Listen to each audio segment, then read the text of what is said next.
Hey guys, how's it going? Hope you're doing well. My name is Crown, and today I'm going to read you some very interesting stories that I hope that you're gonna love. And now, without further ado, let's go!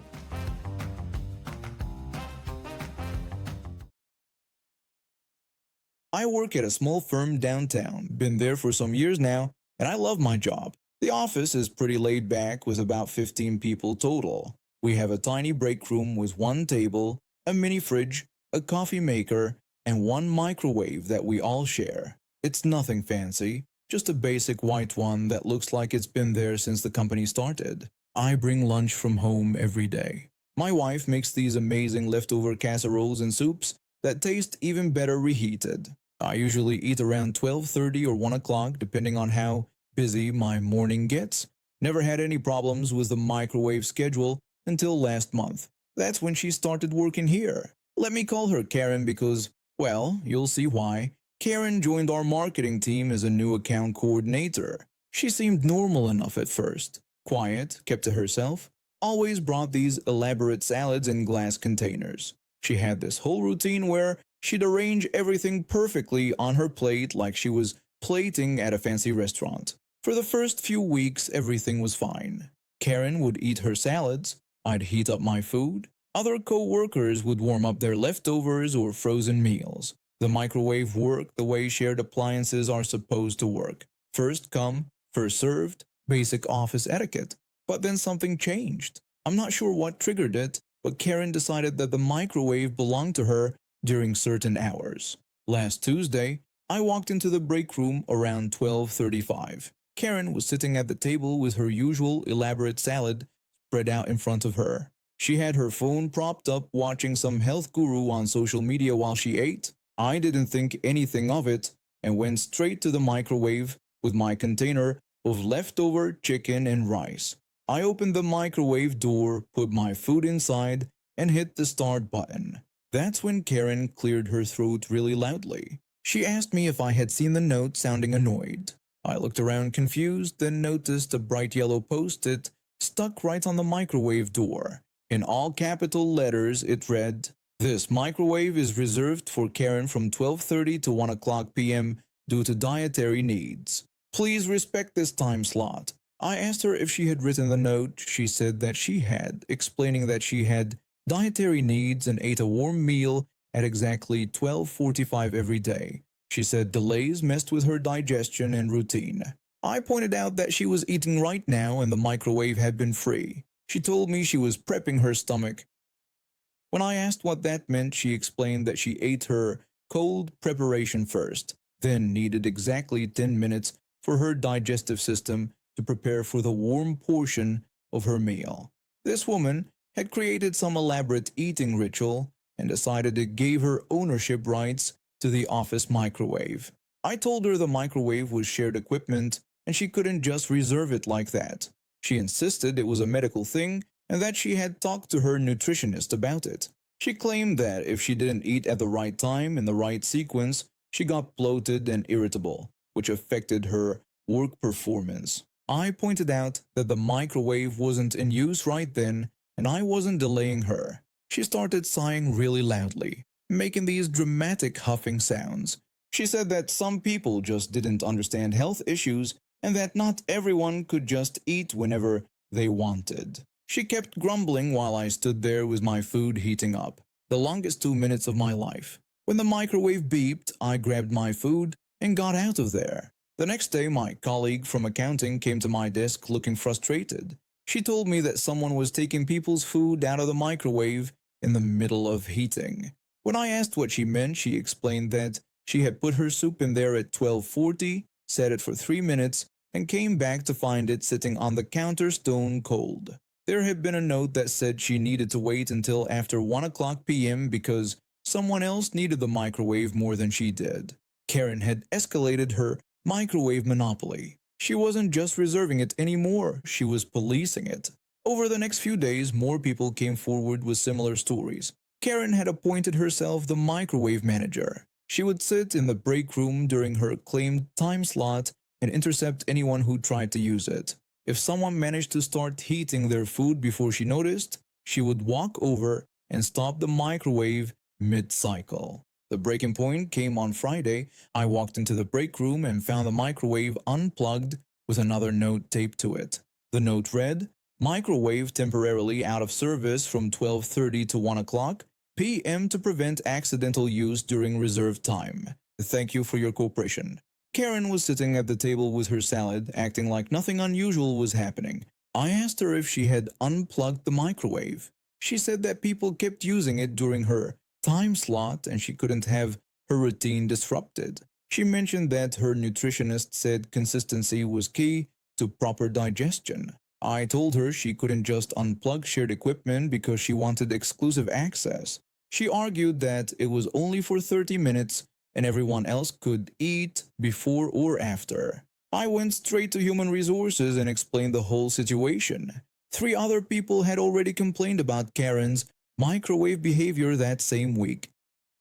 Our HR manager called Karen in for a meeting that afternoon. I don't know exactly what was said, but she came out looking embarrassed. The next Monday, all the notes were gone and Karen was back to eating her salads like a normal person. The HR manager sent out a company-wide email reminding everyone that all break room equipment is shared and cannot be reserved by individual employees. She also mentioned that anyone found tampering with office appliances would lose access to the break room entirely. Now, whenever someone goes to use the microwave, we joke about whether we need to check if it's feeling bloated or needs emotional space before lunch. Karen pretends not to hear us, but I've noticed she's started eating her lunch at her desk instead of in the break room. The funniest part is that she never used the microwave during her claimed time slot. Not once. She just wanted to make sure nobody else could use it while she performed her elaborate salad ritual. I met my boyfriend 3 years ago at a coffee shop where I was working part-time while finishing college. He was charming and sweet, always bringing me flowers and taking me on thoughtful dates. We moved in together last year after I graduated and got my first real job at a marketing firm. Everything seemed perfect until I got to know his family better. His mother has always been the type of person who does whatever she wants without considering how it affects others. She's never been one to plan ahead or think things through. My boyfriend warned me about this early in our relationship, but I thought he was just being dramatic. I learned quickly that he wasn't. 2 weeks ago, I went through one of the hardest experiences of my life. My boyfriend and I had been trying for a baby for several months, and when I finally got pregnant, we were over the moon. But at 8 weeks, I started having severe cramping and bleeding. The doctor confirmed what I already feared in my heart. I was having a miscarriage. The whole experience was devastating. Not only did I lose the baby we wanted so badly, but the physical pain was unbearable. I had to have a dilation and curettage procedure to remove the remaining tissue, which left me feeling weak and emotional. My doctor told me to take it easy for at least a week and to expect some lingering discomfort. That brings me to last Tuesday night. I've been trying to get back to normal after taking a few days off work, but I was still feeling pretty rough.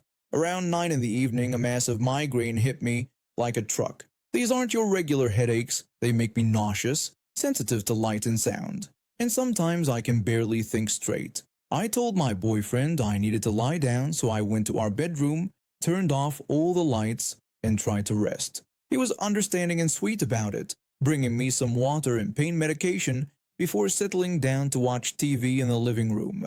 He had worked a 12-hour shift that day and was planning to go to bed early himself. At exactly 10 p.m., his phone rang. I could hear him talking from the bedroom, and his voice was getting more and more frustrated. He asked his mother what she meant by saying she was on her way over. I couldn't hear her response, but I could tell from his tone that this wasn't going well. He told her that this really wasn't a good time and that we were both already in bed. He explained that I wasn't feeling well and that he was exhausted. There was a pause, and then his voice got even more strained. He said he understood she wanted us to meet her sister, but asked if it couldn't wait until the weekend since it was 10 at night on a Tuesday. I heard him sigh heavily, which usually meant his mother had won whatever argument they were having. He agreed, but asked her to keep it short and please not smoke in the house because the smell would make my headache worse. He came into the bedroom looking defeated and angry. I asked if that was his mom. and he confirmed that she was coming over was my aunt. He said she wanted me to meet her, and apparently it couldn't wait. I apologized and said I knew this was my fault for not feeling well enough to see them. He told me it wasn't my fault at all, and that she just does this stuff without thinking about anyone else. I could see how frustrated he was, and I felt terrible that I was adding to his stress. I suggested that he go downstairs and visit with them for a little while I tried to rest up in the bedroom. I asked him to please have them keep the noise down if possible. That's when everything went sideways. Something in his expression changed, and suddenly I was the problem. He asked if I wasn't even going to say hello to them after they drove all the way over here. I explained that I had a migraine and was still recovering from the procedure, and I thought he understood that I wasn't feeling well. He said I could at least make an appearance and that it was just common courtesy. I was shocked. 5 minutes earlier, he was defending me to his mother, and now he was acting like I was being unreasonable for wanting to rest. I told him I wasn't trying to be rude, but I could barely keep my eyes open right then. He said whatever, and that he'd just tell them I couldn't be bothered to come downstairs. He left the room and I lay there feeling confused and hurt. I heard the garage door open about 15 minutes later, followed by loud voices and our dog barking excitedly. So much for keeping things quiet. For the next hour, it sounded like a party was happening directly below our bedroom. I could hear his mother's loud laugh, chairs scraping across the floor, and what sounded like cabinet doors opening and closing. The dog kept running up and down the stairs, his nails clicking on the hardwood floors. I tried putting a pillow over my head, but nothing worked. My migraine was getting worse by the minute, and I was starting to feel nauseous from the pain and frustration. Finally, I couldn't take it anymore. I called my boyfriend's phone and apologized for bothering him, but asked if he could have them keep it down a little because I was having trouble sleeping. He said they were just talking and weren't being that loud. I explained that I could hear everything from upstairs and that I appreciated his mom bringing us something, but it was really late and I needed to rest. He said fine and that he'd tell them to whisper, but nothing changed. If anything, they seemed to get louder. I could hear his mother telling some story at full volume, and I swear I could smell cigarette smoke drifting up from the basement. They finally left around midnight. I had been lying in bed for 2 hours, wide awake and in pain, listening to them have what sounded like the time of their lives right underneath me. The next morning, my boyfriend was giving me the silent treatment. He got ready for work without saying a word to me, which is completely unlike him. Usually we have coffee together and talk about our plans for the day. I asked if he was okay because he seemed upset about something. He said he was fine. I told him to come on and asked what was wrong because I could tell something was bothering him. He said he just thought it was really rude that I didn't even come downstairs to say hello last night. I explained that I told him I had a migraine and that he saw how much pain I was in. He said I could have made an effort for 5 minutes, and that his aunt was really excited to meet me. He added that his mom was hurt, that I couldn't even be bothered to say hi. I explained that I was still recovering from losing our baby and having surgery, and I thought he of all people would understand that I wasn't feeling up to entertaining guests at 10 p.m. at night. He told me I was being dramatic, and that it wasn't that big of a deal. That's when I realized that his mother had gotten to him. Somehow, in the span of one evening, I had gone from being his girlfriend who needed rest and support to being the rude, antisocial person who couldn't be bothered to make an appearance for his family. I asked him to let me get this straight. His mother shows up unannounced at 10 p.m. on a weeknight, knowing full well that I just had a medical procedure and that we were both planning to go to bed early. She then proceeds to be loud enough to keep me awake for 2 hours despite specifically being asked to keep it down. And somehow I was the rude one for not coming downstairs to socialize. He said I was making this bigger than it needed to be. I told him that I thought his mother was the one who made this bigger than it needed to be, and that normal people don't show up at someone's house unannounced at 10 p.m. and expect to be entertained. He left for work without saying goodbye, and I spent the morning wondering if I was losing my mind. Later that day, I got a text from his mother. She said hi, sweetie, and that she was sorry they missed me last night. She mentioned that she brought me some soup and homemade bread since she heard I wasn't feeling well and that she left it in my fridge.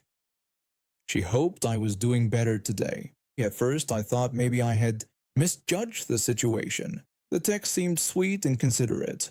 But then I realized she had let herself into our house while we were both at work to put food in our refrigerator. She still had the spare key we had given her for emergencies, and apparently she considered delivering soup to be an emergency. I called my boyfriend immediately and asked if he knew his mother came into our house today while we were at work. He said she just dropped off some food and was trying to be nice. I pointed out that she used our emergency key to let herself into our house without permission, and that wasn't being nice but crossing boundaries. He said I was overreacting again. That evening Karen called again. She said hi honey and that she was thinking we should all have dinner this weekend so I could properly meet her sister. She mentioned that her sister was only in town for a few more days. I said that sounded nice, but I was still not feeling up to big gatherings right now. She told me not to be silly and that a little socializing would be good for me. She said I couldn't just hide in my room forever. I explained that I wasn't hiding but recovering from a medical procedure.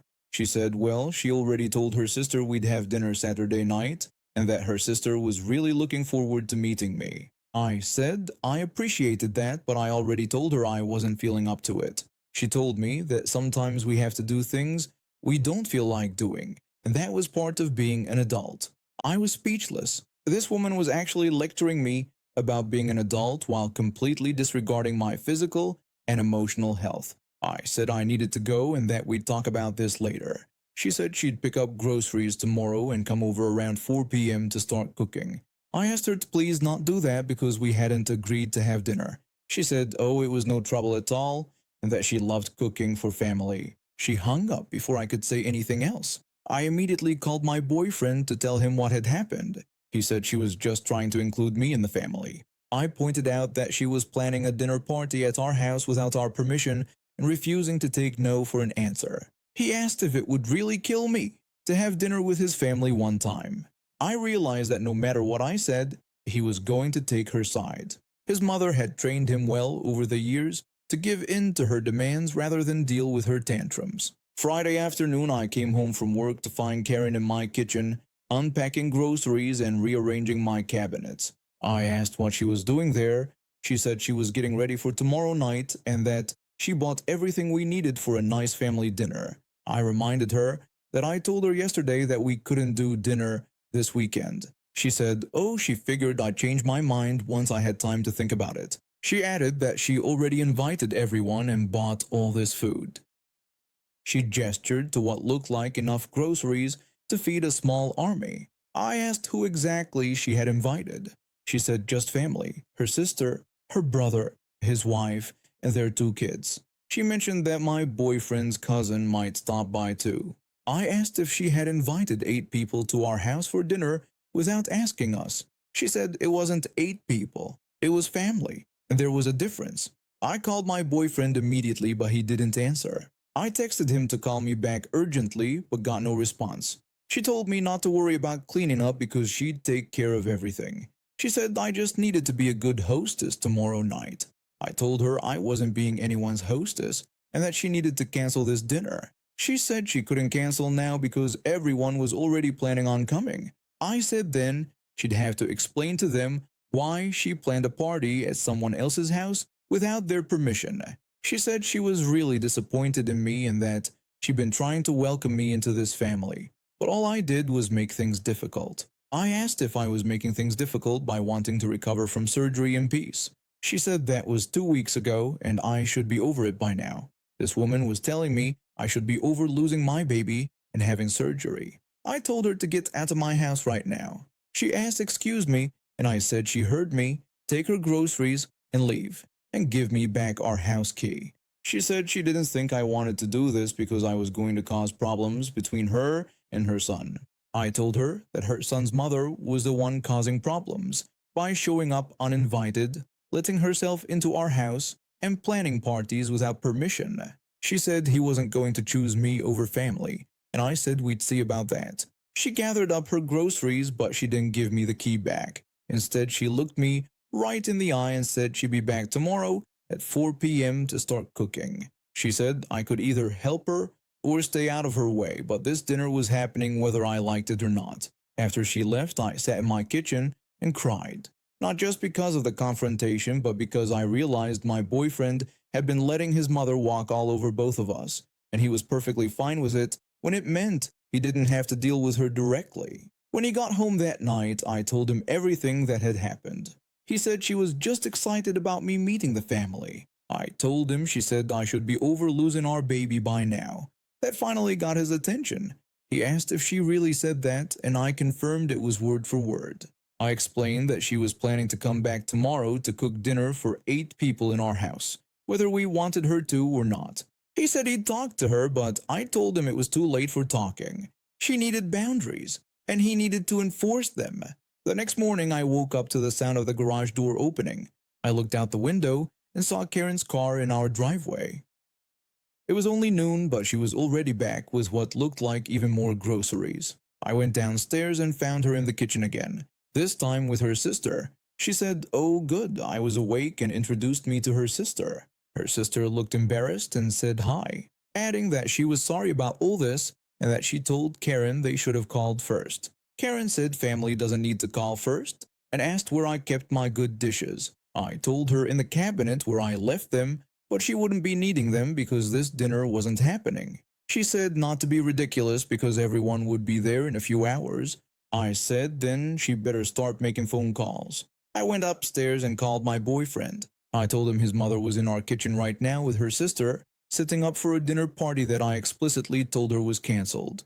He said to just let her cook, and asked what the worst that could happen was. That's when I knew I was on my own. I got dressed, grabbed my purse, and went back downstairs. I announced that I was leaving for the day, and when I came back tonight, I expected this house to be empty and I expected our key back. Karen said I couldn't just leave because she was cooking for my family. I told her they were in my family, and this wasn't her house. I drove to my sister's place and spent the afternoon there, telling her everything that had happened. She was angry too. My sister summarized the situation. My boyfriend's mother showed up uninvited at 10 p.m. while I was recovering from a miscarriage, kept me awake for 2 hours despite being asked to keep it down, let herself into our house while we were at work, planned a dinner party without permission, told me that I should be over losing my baby, and my boyfriend thought I was the problem. She asked why I was still with this guy, which was a good question. Around 8 p.m., my boyfriend called. He said I needed to come home because his mom was really upset. I said good, maybe now she'd understand how I felt. He said she cooked all this food and nobody came to eat it. I asked what he meant by nobody came, and he explained that he called everyone and told them dinner was cancelled. I was shocked. He had actually stood up to his mother for once. I asked what she said, and he told me she cried a lot and then said some pretty awful things about me. I asked like what? And he said he didn't want to repeat it, but he realized I was right and that she was completely out of line. When I got home, the house was clean and quiet. My boyfriend was sitting at the kitchen table with his head in his hands. He apologized and said he should have backed me up from the beginning. I agreed that yes, he should have. He told me she gave him back the key and that he told her she couldn't come over anymore without calling first. I asked what she said to that, and he explained that she said she was disowning him for choosing me over family. I said I was sorry that happened, but he said he wasn't. He said he finally realized that she'd been manipulating him his whole life, and he was letting her do the same thing to me. The next day, Karen called my phone directly. She said she hoped I was happy because I'd ruined her relationship with her son. I told her I didn't ruin anything, her behavior ruined it. She said he was never going to forgive her because of me. I explained that he might forgive her if she apologized and started respecting boundaries, but that was between her and him. She said I didn't understand family loyalty. I told her I understood that family doesn't mean having the right to treat people however you want without dealing with what happens after. She hung up on me and I haven't heard from her since. My boyfriend has been going to therapy to work through his relationship with his mother and learn how to set healthy boundaries. It's been 3 months now, and Karen still hasn't apologized or acknowledged that her behavior was inappropriate. She's been telling other family members that I'm controlling and manipulative, and that I stole her son away from her. Some of his relatives believe her version of events, but the ones who know her well have reached out to say they're proud of him for finally standing up to her. Apparently, she's been pulling stunts like this for years, and everyone just went along with it to avoid her tantrums. We still don't know if Karen will ever be willing to have a healthy relationship with us, but we're not holding our breath. 3 years ago, I bought my dream house. It was a modest place in a quiet neighborhood, but what really sold me was the detached garage that I could convert into a proper woodworking workshop. I've been cramming my tools into a tiny apartment storage unit for years, dreaming of having enough space to actually build furniture instead of just fixing broken chair legs. The house came with homeowner association rules, which I read through carefully before buying. Nothing in there said anything about workshops or woodworking. The previous owner had used the garage for storage, so I figured I was in the clear. I spent months converting it, adding proper ventilation, organizing my tools, and setting up workbenches. I even installed a security camera because some of my equipment was expensive. I kept reasonable hours, never worked past 8 p.m. or before 9 a.m. on weekdays, and never before 10 a.m. on weekends. I wasn't running a business, just pursuing my hobby and occasionally making gifts for friends and family. Everything was fine for about 6 months. Then she moved in 2 houses down. Karen was elected to the Homeowner Association Board within a month of moving in. Suddenly, I started getting letters about noise violations and unsightly storage of materials.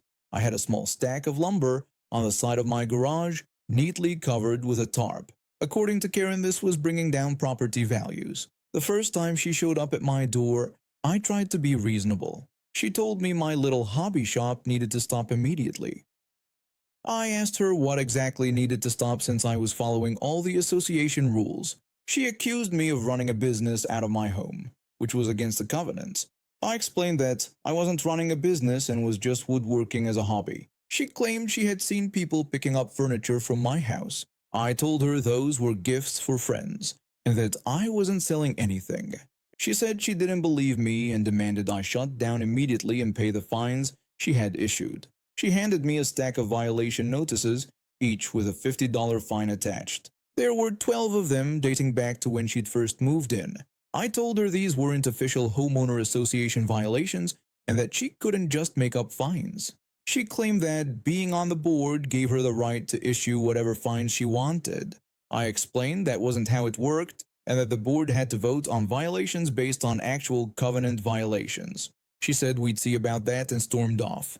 This was just the beginning. Over the next few months, she escalated. She'd pound on my garage door while I was working, demanding I stop. She'd leave threatening notes on my windshield. She even called the police twice, claiming I was running an illegal business, but they couldn't do anything since I wasn't actually violating any laws or city ordinances. The harassment got so bad that I stopped woodworking for a few weeks, hoping she'd back off. Instead, she started complaining about my unsightly garage and demanding I painted a different color. I finally had enough and decided to call her bluff. I researched the homeowner association bylaws thoroughly and confirmed that nothing I was doing violated any rules. I also discovered that individual board members couldn't issue fines unilaterally. It required a board vote and proper documentation. Last Tuesday, she showed up again with another stack of bogus violation notices. She announced that the fines were now up to $800 and I needed to pay up or she would take legal action. I told her I wasn't paying anything because these weren't legitimate fines, and she knew it. She asked how I dared to challenge her since she was the homeowner association board member.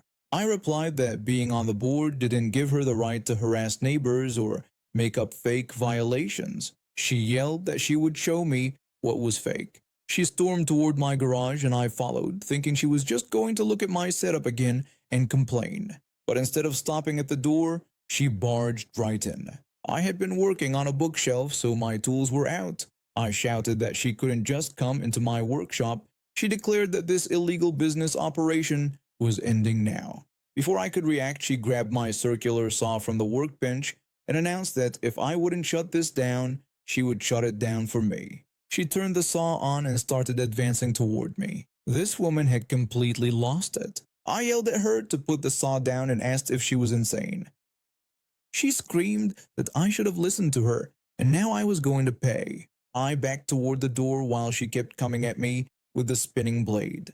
My heart was pounding when I realized she was actually trying to hurt me. I turned and ran out of the garage with her chasing after me. I screamed for someone to help and call 911. I ran toward my neighbor's house, and thankfully, they were home. Karen stopped chasing me when she saw other people, but she was still holding the saw and screaming about how I was ruining the neighborhood. The police arrived within minutes. By then, Karen had dropped the saw and was trying to act like nothing happened.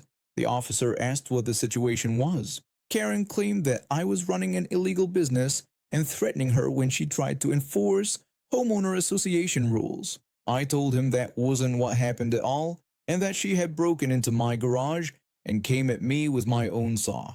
Karen insisted I was lying and that she was just trying to confiscate my illegal equipment. The officer told her that she couldn't just take someone's property even if she thought they were violating association rules. He was clearly skeptical of both our stories until I remembered my security camera. I told the officer that I had the whole thing on video and that the camera in my garage caught everything. We went back to review the footage and it was all there. Karen barging into my workshop, grabbing the saw, threatening me, and chasing me with it. The audio picked up everything she said too. The officer's expression changed completely when he watched the video. He told Karen she was under arrest for assault with a deadly weapon and breaking and entering. Karen protested that this was ridiculous since she was a homeowner association board member. The officer replied that being on the board didn't give her the right to threaten people with power tools. They put her in handcuffs while she was still screaming about property values and illegal businesses. The other neighbors who had gathered were shaking their heads. This wasn't Karen's first rodeo. The police told me she'd had similar issues with neighbors in her previous neighborhood. She'd been sued twice for harassment and had restraining orders filed against her. She was charged with multiple felonies and ended up pleading guilty to avoid trial. She got 2 years probation and had to pay restitution for my legal fees. The judge also issued a permanent restraining order. The Real Homeowner Association Board reviewed her fake violations and not only dismissed all of them but also voted to remove her from the board. They sent me a formal letter apologizing for her behavior and confirming that my workshop was perfectly within the rules. I'm back to woodworking in peace now, though I did upgrade my security system. I moved into what I thought was a nice neighborhood 3 months ago. The house was perfect, the price was right, and the neighbors seemed friendly enough during my initial visits. What I didn't know was that I was walking into a community run by the most ridiculous homeowners association I could have ever imagined. I'm an elementary school art teacher, and I've always loved doing creative projects. After settling into my new home, I decided to brighten up my front garden with a little art project. I collected about 15 smooth rocks from my backyard and spent a weekend painting them with bright, cheerful colors. Some had simple flower designs, others had rainbow stripes, and a few had inspirational words like hope and joy painted on them. I thought they looked beautiful scattered around my flower beds. That was my first mistake. The second mistake was underestimating Karen, the Homeowners Association president who lived 2 houses down from me. She was the type of woman who measured her grass with a ruler and kept a notebook of every minor infraction she spotted in the neighborhood. It was a Tuesday morning when I heard the aggressive knock on my front door. I was getting ready for work when I opened it to find Karen standing there with a clipboard and the sourest expression I'd ever seen. Karen said good morning and told me she was there about my rock situation. I asked her what she meant by rock situation. She explained that the painted rocks in my front yard were a violation of community standards. I stared at her for a moment, thinking she might be joking. I asked if she was talking about the small painted rocks in my flower bed. She pulled out her clipboard and told me that the Homeowners Association bylaws clearly stated that all landscaping elements must maintain natural earth tones to preserve the aesthetic integrity of the community. I pointed out that they were just rocks, small decorative rocks. She corrected me, saying they were painted rocks with bright garish colors that were completely inappropriate for the neighborhood's character. These weren't giant neon sculptures. They were tiny painted rocks that you could barely see from the street. I told her I was an art teacher, and these were just a few small rocks with simple designs that weren't hurting anyone. She said the rules were the rules and gave me 72 hours to remove them or face a fine. She turned and walked away before I could respond, leaving me standing in my doorway, completely stunned. I thought about it all day at work. When I got home, I decided to check the actual bylaws she'd mentioned. I found them online and read through the entire document. The section she referenced did mention landscaping elements, but it was clearly referring to major installations like fountains, statues, or large decorative features. There was absolutely nothing about small rocks.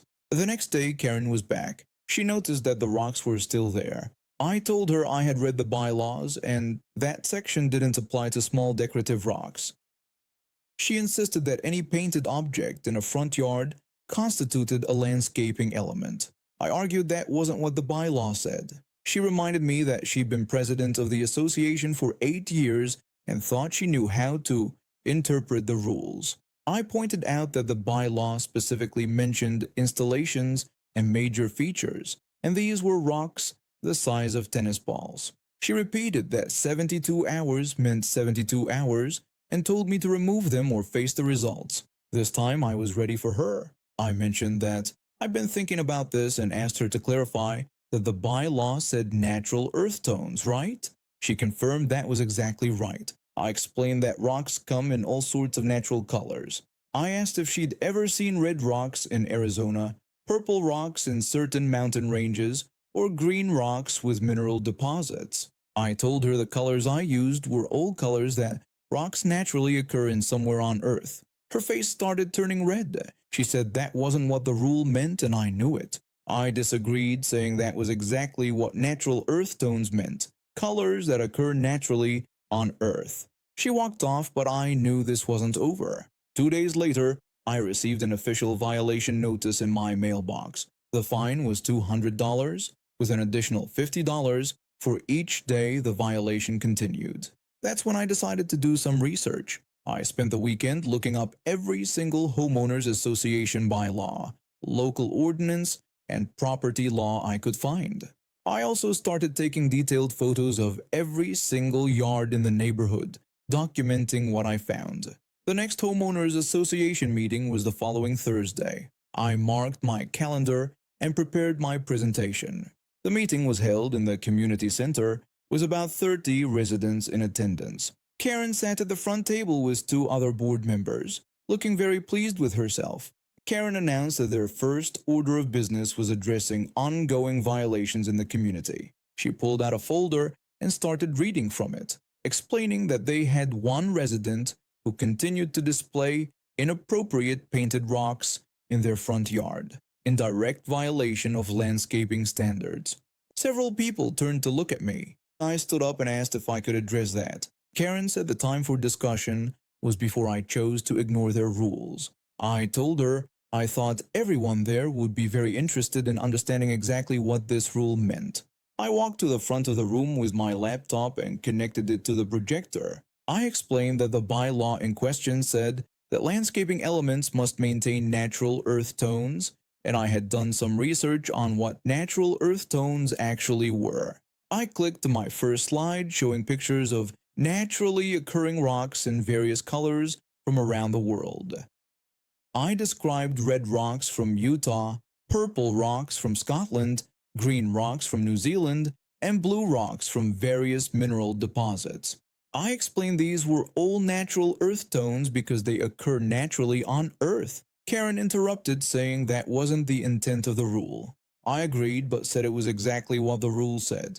I mentioned that speaking of following rules exactly written, I had taken a walk around the neighborhood last weekend. I clicked to the next slide, showing photos I'd taken. I pointed out a yard with bright white decorative stones, another with clearly artificial blue mulch, and a third with painted garden stakes in bright yellow. Then I showed my personal favorite photo. The next image showed Karen's own front yard. I described how it featured a bright red painted mailbox, artificial pink flamingo decorations, and what appeared to be a garden gnome painted in distinctly non-earth tones. The room started buzzing with whispered conversations. Karen's face was now matching her red mailbox. She said those were different circumstances. I asked how exactly they were different, and pointed out that if we were going to enforce rules about natural earth tones, shouldn't we enforce them equally? An older man in the back said he had to admit he drove past my house every day and had never even noticed the little rocks. He thought they seemed harmless enough. A woman near the front agreed, saying her grandkids loved looking for the painted rocks when they went for walks and found them quite charming. Karen was clearly losing control of the room. She said that the board had made its decision and the violation stood. I said I had one more thing to share. I clicked to my final slide showing a printed email. I explained that I had contacted the county planning office to clarify the legal definition of landscaping elements under local ordinances.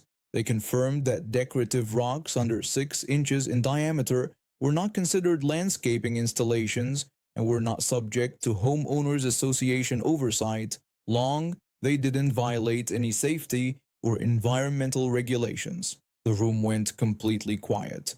I concluded that not only did my rocks comply with the actual intent of the bylaws, but the association didn't even have the legal authority to regulate them in the first place. The older man stood up and moved to dismiss the violation and any associated fines. The woman seconded the motion. Karen protested that they couldn't just ignore their established procedures. Another resident spoke up, suggesting that maybe their procedures needed to be reviewed because this seemed like a waste of everyone's time and money. The vote was unanimous except for Karen and one board member who abstained. My violation was dismissed, and a motion was passed to review the bylaws for clarity and consistency. When people were leaving, several neighbors came up to compliment my painted rocks and ask where they could get supplies to make their own. Karen packed up her materials in stony silence and left without speaking to anyone. 2 weeks later, I was working in my garden when I noticed something different about the house across the street. The new residents had apparently heard about the painted rock controversy and decided to show their support in the most wonderful way possible. Their entire front flower bed was now decorated with painted rocks. Not just a few like mine, but dozens of them in every color imaginable.